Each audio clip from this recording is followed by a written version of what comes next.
नमस्कार दोस्तों, आज मैं आप सभी को प्राचीन भारत में हुए वैदिक विद्वान कुमारिल भट्ट की कहानी सुनाने जा रहा हूँ। सम्राट हर्षवर्धन के काल तक पूरे भारत में बौद्ध धर्म का वर्चस्व स्थापित हो गया था, परंतु इस समय तक बौद्धों ने गौतम बुद्ध के उच्च आदर्शों और आदेशों को भुला दिया था और बौद्ध धर्म में अनेक बुराइयां तथा कुरीतियां आ गई थी। इस समय तक बौद्ध धर्म में इतनी कट्टरता आ चुकी थी कि अनेक बौद्ध वेदों की अच्छी बातों की भी निंदा करने लगे थे, जिसके कारण वैदिक धर्म मानने वाली जनता का अस्तित्व लुप्त सा हो गया था।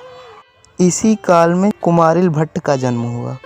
उनके पिता का नाम यज्ञेश्वर भट्ट था, जो एक यजुर्वेदीय ब्राह्मण थे। उन्होंने कुमारिल भट्ट को एक योग्य गुरु के पास वेद, वेदांत और शास्त्रों का अध्ययन करने के लिए भेजा।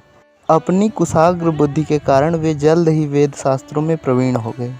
वे अपनी विद्वता और धर्म प्रवृत्ति के कारण इतने प्रसिद्ध हुए कि अनेक लोग उनके शिष्य बने।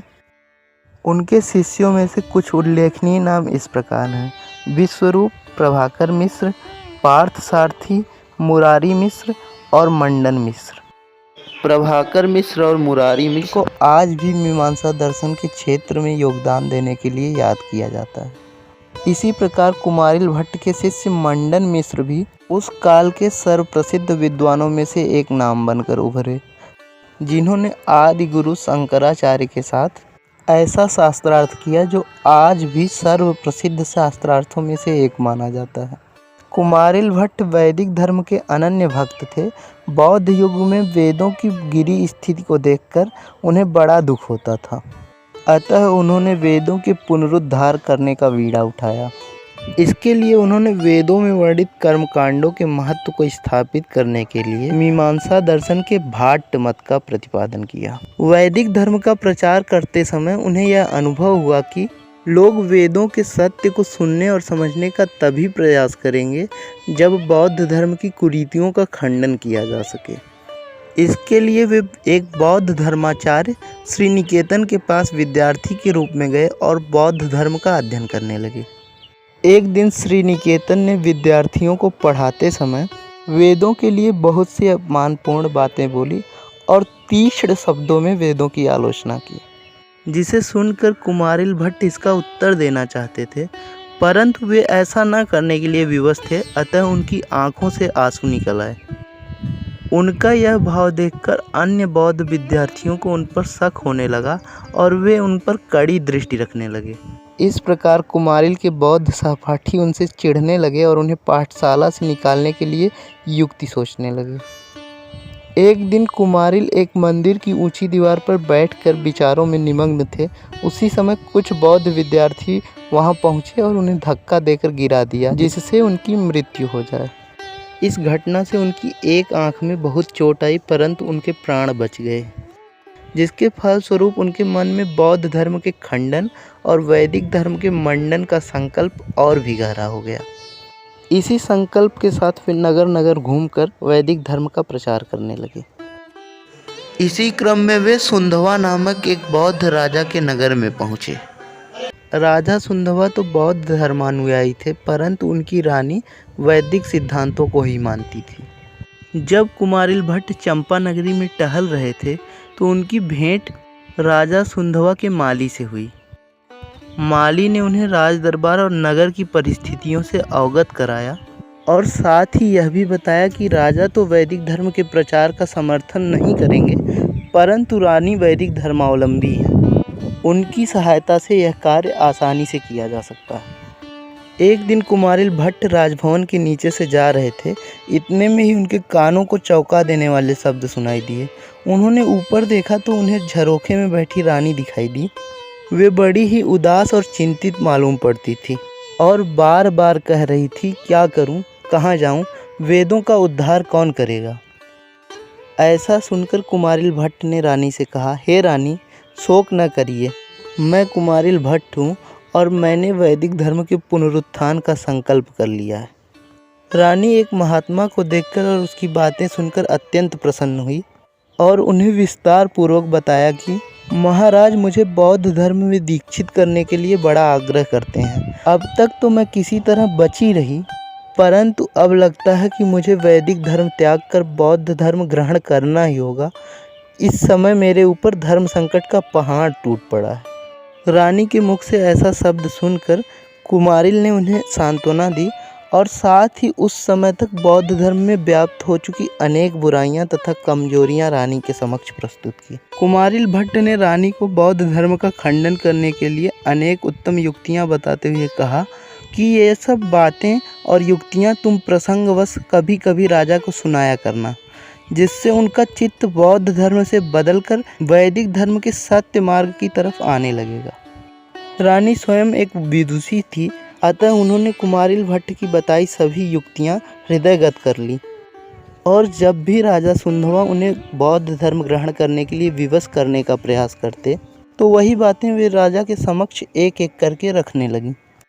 पहले तो राजा पर कोई प्रभाव न पड़ा, पर धीरे धीरे कुछ दिनों के बाद राजा के मन में वैदिक धर्म का प्रभाव पड़ने लगा और बौद्ध धर्म के सारहीन सिद्धांतों के प्रति मन में संशय उत्पन्न होने लगा। जब रानी को भी यह लगने लगा कि राजा वेदों के प्रति सम्मान रखने लगे हैं, तब उन्होंने कुमारिल भट्ट को सूचित किया। इसके पश्चात कुमारिल भट्ट राजा सुंधवा से मिले और उनसे कहा, यदि आपके मन में वैदिक धर्म और बौद्ध धर्म के प्रति संशय है तो इसे मैं दूर कर सकता हूँ। तो उन्होंने कहा कि मैं बौद्ध धर्माचार्यों और विद्वानों से शास्त्रार्थ करना चाहता हूँ। आप इन शास्त्रार्थों का आयोजन करवाइए। इन शास्त्रार्थों के परिणाम से आपके सभी संशय दूर होने लगेंगे। राजा ने ऐसा ही किया। शास्त्रार्थ के लिए विराट सभा का आयोजन किया गया।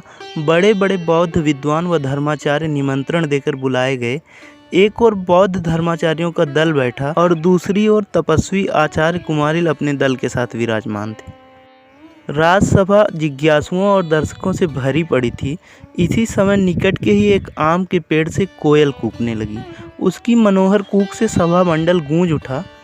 उस समय आचार्य कुमारिल ने एक श्लोक कहा जिसका भावार्थ है, अरे कोयल, यदि तेरा संबंध मलिन काक कुल से नहीं होता, अर्थात यदि तू कौओं के कुल से संबंधित नहीं होती, तो तू वास्तव में प्रशंसा करने के योग्य है। वास्तव में यह श्लोक राजा पर व्यंग था, जिसका आशय था कि यदि राजा भ्रष्ट हो चुके बौद्ध धर्मावलंबियों के प्रभाव में न होते तो वो वास्तव में प्रशंसा करने के योग्य राजा थे। इसके बाद शास्त्रार्थ आरंभ हुआ। दोनों ओर से खंडन मंडन होने लगा। बौद्ध आचार्यों ने वेद विरुद्ध जितने तर्क सुनाए, जितनी बातें और युक्तियां दी, कुमारिल ने उन सभी का खंडन कर दिया और वेदों के विरुद्ध बौद्धों की एक भी युक्तियां न टिकने पाई। कुमारिल ने अपना महान पांडित्य दर्शाते हुए वेदों की सभ्यता, सत्यता, न्यायप्रियता, सद्गुण, कर्मवाद, कर्मफल, उपासना, मुक्ति और व्यक्तिवाद आदि सिद्धांतों को उस सभा में सिद्ध किया, जिससे सभा में उपस्थित प्रत्येक व्यक्तियों और राजा को वेदों के वास्तविक स्वरूप का दर्शन होने लगा और उस नगर में कुमारिल भट्ट की विद्वता का ध्वज लहराने लगा।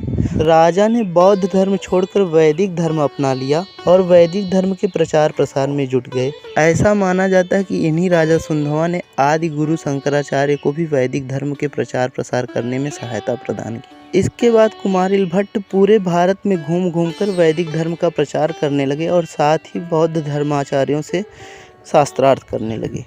इसी क्रम में उन्होंने अपने गुरु श्री निकेतन के साथ भी शास्त्रार्थ किया और उन्हें शास्त्रार्थ में पराजित किया।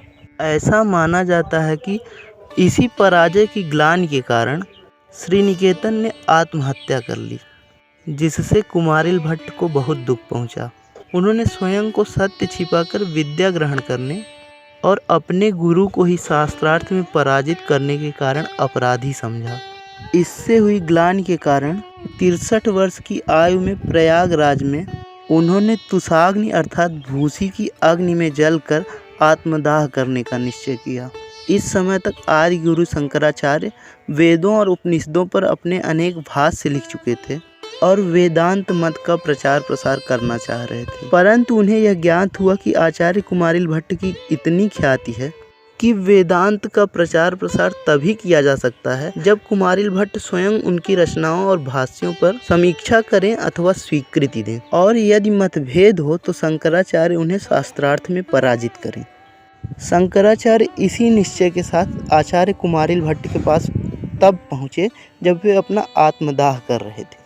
शंकराचार्य और अनेक लोगों ने कुमारिल भट्ट को ऐसा करने से रोकने का बहुत प्रयास किया, परंतु वे नहीं माने।